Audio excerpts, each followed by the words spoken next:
지난 영상에서 우리는 왜 하나에너지가 그룹 지배의 중심에 서게 되었는지를 살펴봤습니다. 그런데 마지막에 이런 질문이 남았습니다. 이미 승계 구조가 완성된 것처럼 보이는데 왜 하나는 아직도 하나에너지의 상장과 합병 작업을 계속하려 하는 걸까요? 여기엔 단순한 승계를 넘어선 재벌 그룹의 본질이 숨어 있습니다. 재벌 승계는 단순히 지분을 물려주는 일로 끝나지 않습니다. 진짜 중요한 건 그룹의 돈과 권력이 어디로 하나로 모이느냐입니다. 오늘 이야기는 왜 하나가 끝까지 구조를 정리하려 하는지, 그리고 왜 세계의 하늘은 존재할 수 없는지에 대한 이야기입니다. 여러분, 안녕하세요. 자, 오늘은 진짜 흥미진진한 이야기를 하나 가져왔습니다. 마치 현실판 왕좌의 게임을 보는 것 같은데요. 바로 대한민국 재계의 거물, 하나그룹의 후계 구도와 지배구조 개편에 대한 이야기입니다. 이게 겉보기에는 복잡한 숫자랑 공시들로 꽉 차 있어서 되게 어려워 보이잖아요. 근데 그 이면을 들여다보면 오너 일가의 진짜 치밀한 설계도가 숨어 있습니다. 오늘 제가 이 복잡한 퍼즐을 아주 쉽고 명쾌하게 싹 다 풀어드리겠습니다. 좋아요. 그럼 바로 본론으로 들어가 볼까요? 하나그룹 측에서 공식적으로 딱 선을 그은 입장이 하나 있습니다. 우리는 한화에너지랑 합병할 계획이 전혀 없다. 이렇게 못을 박았죠. 뭐 뉴스 헤드라인만 보면 아 그렇구나, 합병 안 하는구나 하고 넘어갈 수 있어요. 깔끔하잖아요. 그런데 말이죠. 과연 이 공식 발표가 100% 진실일까요? 조금 더 깊이 파볼 필요가 있습니다. 여기서 되게 재밌는 모순이 하나 발생합니다. 방금 말씀드린 그 합병 계획 없다는 말이요. 지금 당장, 그러니까 현재 시점에서는 완벽한 참인데 장기적인 관점에서 보면 결국 거짓이 될 수밖에 없다는 겁니다. 사실 오너일가랑 하나에너지 지분을 합치면 이미 50%가 훌쩍 넘어요. 경영권 방어? 뭐 전혀 문제 없죠. 끄떡없습니다. 그런데 왜 시장에서는 계속 하나에너지 상장설, 합병설이 끊이질 않을까요? 그 진짜 이유를 알기 위해서 지금부터 두 가지 결정적인 단서를 추적해 볼 겁니다. 자, 그럼 첫 번째 단서입니다. 바로 지연되고 있는 인적 분할입니다. 지금 한화는 세 아들한테 각자의 핵심 사업을 떼어주는 아주 거대한 분할 작업을 진행하고 있어요. 원래 계획대로라면 4월에 쫙 시작해서 7월이면 분할부터 상장까지 아주 깔끔하게 끝났어야 했거든요. 그런데 이게 웬일인지 5월로 또 8월로 계속 한 달씩 훅 밀리는 겁니다. 결국 재상장 예정일도 8월 25일로 연기됐죠.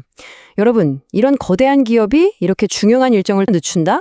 이건 절대 단순한 우연이나 실수일 리가 없습니다. 공시서류를 아무리 뒤져봐도 일정 연기에 대한 속 시원한 이유는 안 나와요. 하지만 시장 전문가들은 이미 그 숨은 그림을 다 읽고 있죠. 핵심은 바로 이겁니다. 하나솔루션의 유상증자 신고서가 금융감독원에서 연달아 2번이나 반려를 당했거든요.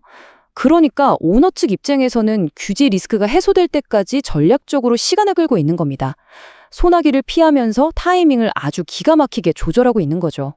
이어서 두 번째 단서로 넘어가 볼까요? 이번엔 돈의 흐름입니다.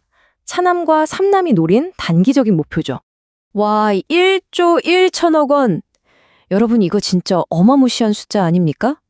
둘째랑 셋째 아들이 하나에너지 지분 일부를 넘기면서 손에 딱 쥐게 된 현금 규모예요. 그냥 장부상에 적힌 가치가 아니라 당장 쓸 수 있는 진짜 막대한 실탄을 확보했다는 거. 이 팩트가 여기서 제일 중요합니다. 자금이 어디서 났는지 한번 뜯어볼까요? 차남이 본인 지분 5%, 삼남이 15%, 합쳐서 딱 20%의 지분을 사모펀드 쪽에 넘겼습니다. 이 매각 금액을 기준으로 하나에너지의 전체 몸값을 거꾸로 계산해 보잖아요. 무려 5조 5천억 원이라는 엄청난 가치를 인정받았다는 계산이 나옵니다. 대단하죠? 근데 여기서 진짜 재미있는 포인트가 뭔지 아세요? 도대체 그 많은 현금을 어디다 쓰려고 이렇게 급하게 챙겼을까 하는 겁니다. 이유는 아주 명확했습니다. 바로 아버지 김승현 회장한테 물려받은 주식 11.32%에 대한 증여세를 내야 했거든요. 그 세금만 무려 2,975억 원입니다. 비상장 주식은 당장 현금화해서 팔 수가 없잖아요. 그러니까 프리-IPO라는 우회로를 들어서 당장 세금 낼 현금을 마련하는 게 이 두 사람에겐 아주 시급한 단기 미션이었던 거죠. 이 상황을 딱 놓고 보면요. 삼형제 사이의 입장 차이가 진짜 극명하게 드러납니다. 세금 내느라 방장 현금이 목말렸던 동생들이랑 다르게 장남인 김동관 부회장의 행보를 보세요. 자기 지분 50%, 이거 단 한 주도 안 팔고 꽉 쥐고 있었습니다. 무슨 뜻이냐고요? 장남의 목표는 이런 단기적인 현금 확보가 아니라는 겁니다. 그의 시선은 동생들하고는 차원이 다르게 그룹 전체의 지배권을 완전히 가져가겠다는 훨씬 더 거대하고 장기적인 그림을 향해 있는 거죠. 자, 그럼 이제 그 장기적인 목표, 승계의 최종 청사진을 한번 열어보겠습니다. 하늘에 세 개의 태양은 있을 수 없다. 옛날 말인데 지금 한화의 상황을 이것보다 더 잘 표현할 수는 없을 것 같네요. 지금 아무리 회사를 쪼개고 나눠서 동생들한테 한 자리씩 준다고 해도요. 결국 그 모든 회사들 꼭대기에는 한화에너지라는 거대한 하나의 지붕이 버티고 있습니다. 장남이 지분의 절반을 가진 이 지붕이 있는 한 두 동생이 자기 영역에서 완전한 독립 경영을 한다? 구조적으로 아예 불가능한 얘기죠. 그래서 등장한 게 바로 이겁니다. 진정한 세 형제의 독립을 위한 3단계 마스터 플랜. 이 마스터 플랜의 논리를 보면 진짜 감탄이 나옵니다. 1단계, 일단 인적 분할로 회사를 부문별로 짝 쪼갭니다. 2단계, 장남이 지배하는 하나에너지랑 기존 하나법인을 합병해버려요. 마지막 3단계, 그 합쳐진 회사에서 동생들이 가진 지분하고 각자 맡은 사업법인의 지분을 서로 맞기원합니다. 이른바 지분 수합이죠. 이렇게 하면 최종적으로 세 형제가 각자의 길을 가는 완벽한 독립 경영이 완성됩니다. 정말 치밀한 전략 아닌가요? 지금 우리가 매일 뉴스에서 보는 게 바로 이 1단계입니다. 방산이랑 에너지는 장남이, 금융은 차남, 테크랑 라이프는 삼남. 이렇게 각자 영토를 확실하게 나누고 있죠. 하지만 여러분, 진짜 관전 포인트는 이 1단계가 아니에요. 폭발력이 있는 진짜 하이라이트는 바로 다음 단계, 2단계에 숨어 있습니다. 그러니까 핵심은 이겁니다. 아까 처음에 화나가 합병 계획 없다고 펄쩍 뛰었다고 했잖아요. 그 이유가 바로 이거예요. 법적으로 상장사끼리 합병할 때는 주가에 따라서 합병 비율이 엄격하게 정해지거든요. 이 판이 오너 일가, 특히 장남한테 유리해지려면요. 비상장사인 화나에너지 가치는 엄청 높게, 반대로 상장사인 화나의 주가는 최대한 낮게 깔려 있어야 합니다. 근데 지금 당장 우리 합병합니다 해버리면 일반 소액주주들이 가만히 있겠습니까? 합병 비율에 불만을 품고 엄청나게 반발하겠죠. 한마디로 아직은 합병 버튼을 누르기에 법적으로나 재무적으로 완벽한 타이밍이 아니라는 겁니다. 그래서 겉으로는 부인하고 있는 거죠. 자, 이제 마지막으로 투자자분들을 위한 아주 중요한 경고 포인트 짚어보겠습니다. 우리가 재벌집 승계 이야기를 왜 이렇게 열심히 파헤치고 있을까요?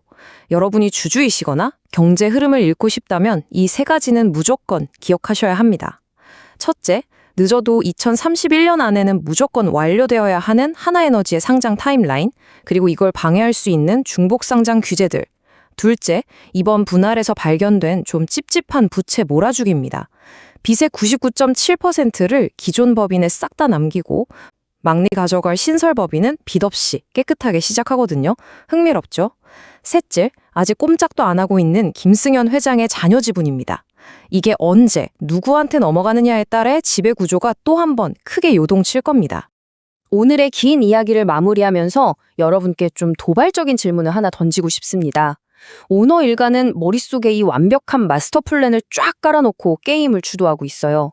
반면에 우리 같은 일반 투자자들은 판이 다 짜이고 공시가 던져진 다음에야 겨우 그 결과를 통보받게 돼서 이렇게 정보의 비대칭이 극심하고 철저하게 기울어진 운동장 같은 자본시장 속에서 여러분은 이 치열한 게임에서 살아남을 준비 되셨나요? 하나의 승계는 단순히 아들에게 회사를 넘기는 작업이 아니었습니다. 흩어진 사업과 지배력을 하나의 중심으로 모으는 과정에 가까웠습니다. 그리고 그 과정에서 하나에너지의 상장과 합병 논의가 계속 등장하는 이유도 결국 같은 방향을 가리키고 있습니다. 재벌그룹은 여러 계열사가 움직이는 것처럼 보이지만 시장은 결국 단 하나의 중심을 향해 재편됩니다. 그래서 하나에게도 세 개의 하늘은 존재할 수 없었던 겁니다. 오늘 영상이 도움이 되셨다면 좋아요와 구독 부탁드립니다. 저는 다음에도 시장의 숫자 속에 숨겨진 이야기로 찾아오겠습니다. 투자 스케쳐였습니다.